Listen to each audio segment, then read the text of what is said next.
नमस्कार दोस्तों, बात करने वाला है मार्केट के बारे में। अभी अभी सेबी का एक और नया अनाउंसमेंट हुआ है जो कि फिर से एफएनओ मार्केट के ऊपर इफेक्ट देखने को मिलने वाला है। जी हाँ, जो आपने देखा है कि भैया लोड साइज जो है वो इंक्रीज होगा, वो सब नहीं है, ये कुछ नया है। सबसे पहले तो ये नई अपडेट है। सबसे पहले आप यूज समझ लो कि भाई एफएनओ एक्सपायरी के ऊपर फिर से कोई नया जो ऐलान है वो ऐलान आता हुआ देखने को मिल रहा है। अब चीजें क्या है क्या नहीं है, सारा कुछ डिस्कस करने वाला है और साथ में बात करने वाले हैं कि सोमवार के बाजार के ऊपर, ठीक है, क्या चीजें देखने को मिल सकती है। तो देखो, सबसे पहली चीज कि बीएससी जो है, बॉम्बे स्टॉक एक्सचेंज, जिसमें हमारा सेंसेक्स है, ठीक है, और बैंक निफ्टी की छोटी बहन जो बैंक एक्स है, ठीक है। अब इन सब की जो एक्सपायरीज है उसमें फिर से चेंजेस आए। आपको पता होना चाहिए अभी मार्केट में मेजर जो एक्सपायरी है वो निफ्टी की और सेंसेक्स की चल रही है, ठीक है। तो फिर से इसमें कुछ बदलाव हमें मार्केट में आते हुए देखने को मिले हैं। क्या चीज है, सबसे पहले आप देख सकते हो कि निफ्टी में और बीएससी ने एक नया फ्रेमवर्क जो है वो बनाया है और उसमें एक्सपायरी की जो डेट है, ठीक है, उस डेट को फिर से चेंज किया है। अब क्या चीज है, देखो यहां लोगों का कहना यह है, एक्सपर्ट्स का, कि ये होने की वजह से पहली चीज तो BSC new FNO expiry cycle will help ease volatility and free capital.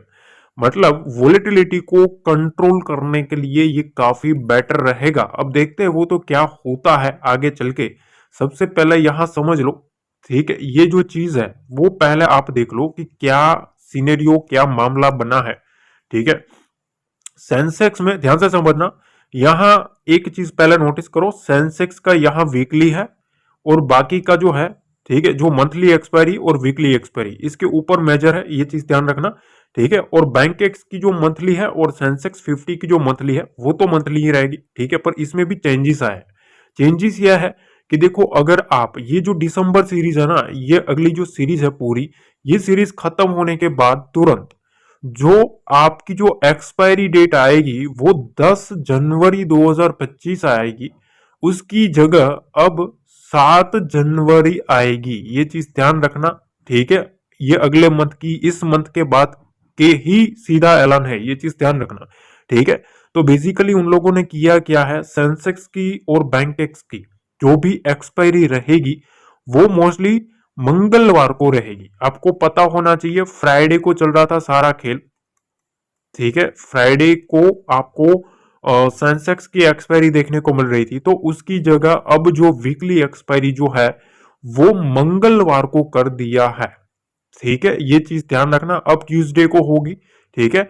पर यहां एक चीज आप नोटिस करो कि एक वीकली एक्सपायरी जो है ना, उसमें जो आप अगर आप देखेंगे अपने टर्मिनल पे, अपने ब्रोकर के ऊपर जाओगे ना, तो सेंसेक्स की जो वीकली एक्सपायरी जो जनवरी की आएगी वो 10 तारीख आ रही थी, अब उसकी जगह 7 तारीख कर दिया जाएगा। तो अब आपको ये ध्यान रखना है, अगर आप कोई भी पोजीशन भी क्रिएट करोगे तो इस चीज को आपको दिमाग में रखना है, ठीक है। और मंथली एक्सपायरी भी जो है वो अब यहां ट्यूसडे को रहेगी, जो कि 31 जनवरी को रहने वाली थी, अब वो 28 जनवरी को रहेगी।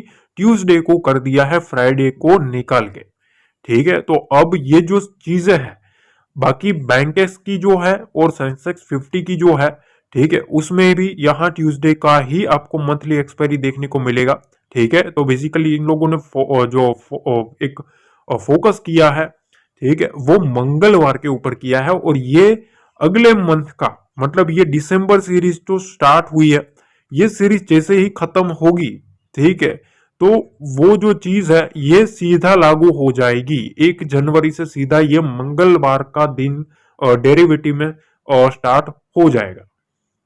अब दूसरी तरफ भाई हमारा जो सेबी है, ठीक है, सेबी ने भी कुछ इंप्लीमेंट्स किए हैं, कुछ ऐलान किए हैं।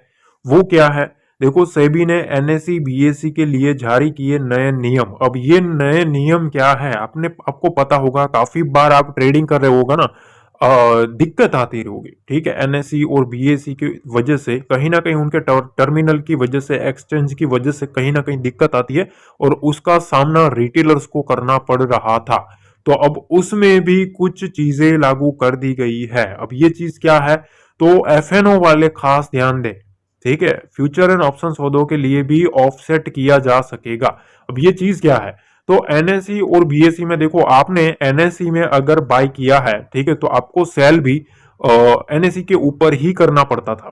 ठीक है, ये चीज ध्यान रखना। तो अब क्या चीज है कि यहां से अगर कोई भी टर्मिनल में, एक्सचेंज में कुछ भी गड़बड़ आती है एनएसई में, तो वो शिफ्ट कर देंगे बीएसई के ऊपर।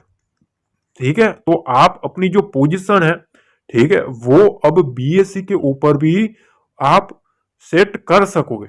ठीक है, और ये एफएनओ ऊपर भी काम करेगा। शेयर और इंडेक्स के एफएनओ सौदों के भी ऑफसेट किया जा सकेगा। ये चीज ध्यान रखना कि मतलब जो इंडेक्स है, ठीक है, इंडेक्स के ऊपर और ऑप्शन जो स्टॉक्स है, ठीक है, ये दोनों के लिए मोस्ट इंपोर्टेंट चीज है, क्योंकि इसका सामना काफी लोग कर रहे थे। आपको पता है काफी लोग इस चीज की वजह से नुकसान भी ले रहे थे। ठीक है, तो नए नियम के मुताबिक stock exchange, Bombay stock exchange BSE में तकनीकी दिक्कत आने पर सिर्फ बीएसई में listed share national stock exchange NSE में ट्रेड हो सकेंगे।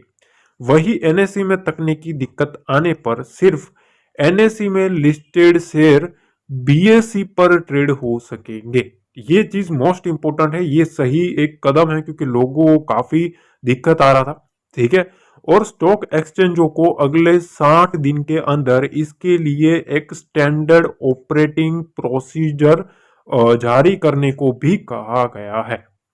ठीक है, तो ये एक्शन स्टार्ट हो चुके हैं। ठीक, अब देखिए निफ्टी के बारे में बात करें कि भाई निफ्टी में हमें क्या करना चाहिए, तो मेरे ख्याल से तो देखो, मेरा जो व्यू है ना, सिंपल सा है कि निफ्टी में मंडे को, मंडे निफ्टी के लिए अगर हम स्ट्रक्चर देखें, तो पहली चीज तो यह है कि यहां से आपको ना एक चीज नोटिस करने को मिलेगी। यहां से इस टाइप का एक ट्रेंड लाइन निकल के आ रहा है।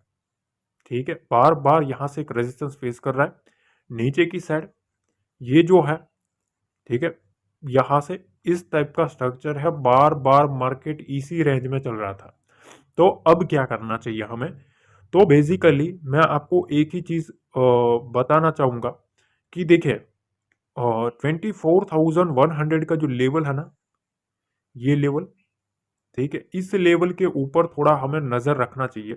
ठीक है, क्योंकि ये जो है ना, ये मोस्ट इंपोर्टेंट लेवल है, क्योंकि बुल्स ने बार बार उठाया है और अपर साइड में ये जो रेंज बनी है, ठीक है, ये जो रेंज, इस रेंज को जब तक मार्केट काटता नहीं है ना, तब तक थोड़ा एग्रेसिव बुली साइड जाना रिस्की रहेगा। ठीक है, ये जो रेंज बनी है, इस रेंज की मैं बात कर रहा हूँ। कौन सी रेंज निकल के आ रहा है, 24,200 के ऊपर। 24,200 के ऊपर मार्केट रहता है, तो यहां से एक जो बुलिश मोमेंटम है, वो मेरे ख्याल से यहां से फिर कंटिन्यूटी होता हुआ देखने को मिल सकता है। अब नीचे की साइड ना, जब तक मार्केट इस रेंज में रहेगा, मार्केट में थोड़ा ट्रैप तो करेगा, मेरे ख्याल से ट्रैपिंग मूव बनेगा। ठीक है, 24,100 के नीचे आएगा तो पहला एक साइन मिलेगा बियर एक्टिविटी का, और मेजर जो लेवल है वो है 24,050 का। ठीक है, 24,050 का जो लेवल है, ये मोस्ट इंपोर्टेंट रहता है। अगर मार्केट इसके नीचे आता है ना, तो फिर इसके नीचे बियर एक्टिविटी जो है, ठीक है, जो बियर्स है, वो बियर्स इसके नीचे एक्टिव होते हुए देखने को मिल सकते हैं। तो मेजर जो लेवल है वो कौन सा है बियर्स के लिए, 24,050 से 24,100 का। इसके नीचे उनको कैसे भी करके रखना पड़ेगा, तभी कुछ मार्केट में जो सेंटीमेंट है वो इनके फेवर में रहेगा। बुल्स को अगर मोमेंटम भी चाहिए, तो अपर साइड में 24,200 और 24,250 को सक्सेसफुली होल्ड करना पड़ेगा, तभी कुछ बात बनेगी। अब इसके बीच में मतलब 250 पॉइंट है, 200 से 250 पॉइंट्स है। ठीक है, अब इसके बीच में ना जितना मार्केट रहेगा, ठीक है, उतना मार्केट में ट्रैप बनेगा, क्योंकि डाटा उतना टाइट बनाया जाएगा। जितना डाटा टाइट बनता है, उतना जो मोमेंटम होता है वो बड़ा होता है। जो लोग मेरे से जुड़े हैं उनको पता है कि ये सब चीज़ें किस तरीके से काम करती है, ठीक है?